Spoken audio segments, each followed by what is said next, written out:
So for today's card, I started off with this penny black Mimi and Miles set. It's a clear set. And then I had CC Designs, the Cocoa Quality 110-pound cardstock that I had die cut with one of the largest heart spellbinder dies. And they inked up the little Mimi image with Memento Tuxedo Black ink.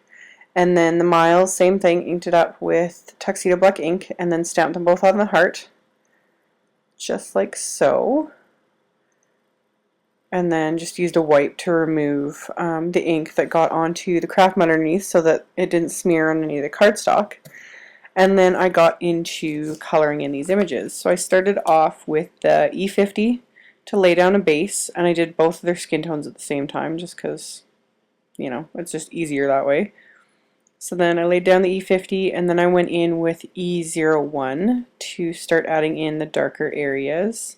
And I'm kind of basically just picturing my light source as coming from kind of the upper right side. So I added in that, and then the deepest color I used was the E13, and just very, very lightly added that, just basically on the very edge of everything. So I've got that, and then I blended the E13 with the E01, so the medium color. Just very lightly, kind of dabbing and using like small circular motions. And then while that was still wet, I blended it all together with the E50, filling in all the white areas and just blending everything together. So I'm not going for a super smooth, perfect look with these images, just more kind of messy, doing it kind of quickly, just making it work. So then for their cheeks, just R20, I just drew it in like very circular. I kind of took note from they had a colored image on the packaging, and that's kind of how they had their cheeks. So I thought, you know what, I'd just follow that and just keep it simple. So just drew that in and then blended it out a little bit again with the E50, just so it's not so harsh. And then for little Mimi's hair, I started with E23 and just filled in pretty much most of her hair. Nothing super fancy, and then I went in with E25, which is a little bit darker, and just added that for a little bit of definition. Again, no fancy blending, like not really anything. And then I go in with the E27 just to add the final bits of definition, just to give her hair a little bit more color. And again, no blending, just laying it on and then leaving it.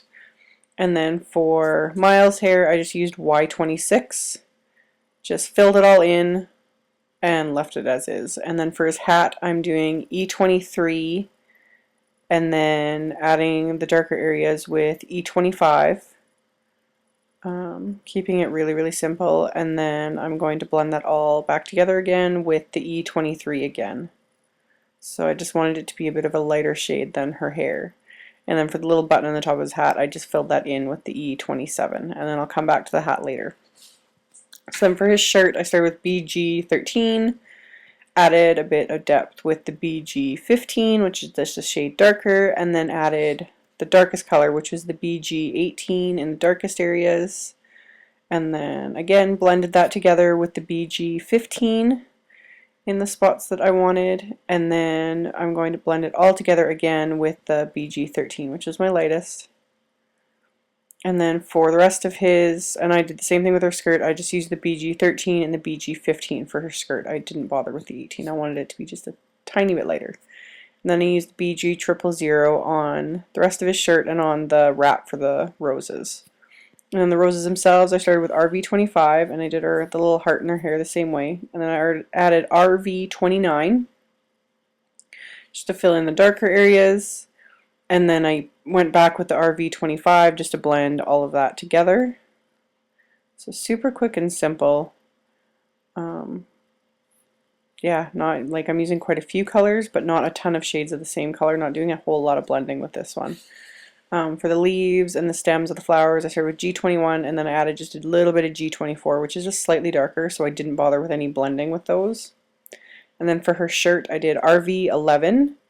And then added the darker area with RV32 as my medium color, and then RV34, which is my darkest. Got that added in, and then went back with the RV32 to blend those two together. And while that was still wet, I went in back with the RV11, my lightest color, and blended those together. And then I just quickly added a bit of RV11 and 32 to her little tights. And then for the one little pant leg that's showing there, I just added E25 to that. Now for his hat, I wanted to add some pattern, so I took my colorless blender and just drew in a line, and as you can see, as it starts to like press the color deeper in the cardstock and dry, it shows up as a lighter pattern on his hat. I've actually got a video on this, and if I remember, I will post a link to it here in the video. So then for the shading, I'm going in with W3, which is my darkest, and then I'm using W1 just to blend it out, and then W00 to blend it out even further. Just kind of a light little bit of shadows, and also the colorless blender as well, just to make it simple. So then for the card itself, I am using the Bow Bunny Sweet Tooth pattern paper. Just making a card front with that and a couple of the different coordinating pattern papers. I'm going to keep this card fairly simple since I put so much effort into the coloring. So very simple layout, adhered those main pieces, and then this is AmyR's 1/2 inch wrinkle brown ribbon. I don't have a source for this right now, but last I checked, All That Scraps is going to be getting these ribbons back in, and hopefully they do, because these are my favorite ribbons.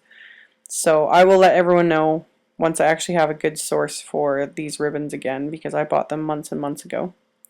So I adhered the ribbon, like tied it or taped it to the back, tied on a bow, and then adhered the main image again with just my ATG adhesive. Once I've got that in place, fiddle with the bow a little bit more, and then I grabbed a couple little like aqua colored Prima flowers that were just from my stash. I've had these for years. So I got a couple of those, and then a couple of pink brads also from my stash. So I don't have sources for these, sorry guys. Just use scissors to poke the holes since these brads are so big, and then just got those into place, flatten the backs, and then I've got my two little Prima flowers, got the bow in place, and then I want to add a sentiment to the front of the card. So I chose, this is just a scrap of Stampin' Up's Pink Pirouette cardstock, and then the sentiment is from my lovely sentiment set, and I inked it up with the Brilliance Graphite Black ink, and then punched it out with Stampin' Up Modern Label Punch. I'm finally remembering the name of the stinking thing. And then wasn't sure where I was going to place the sentiment, but decided on the lower right since that was kind of a large blank spot there. So adhered the sentiment into place, and then I'm going to adhere the front panel to the card. So I just taped the backs of the brads so that the ATG will glide over that.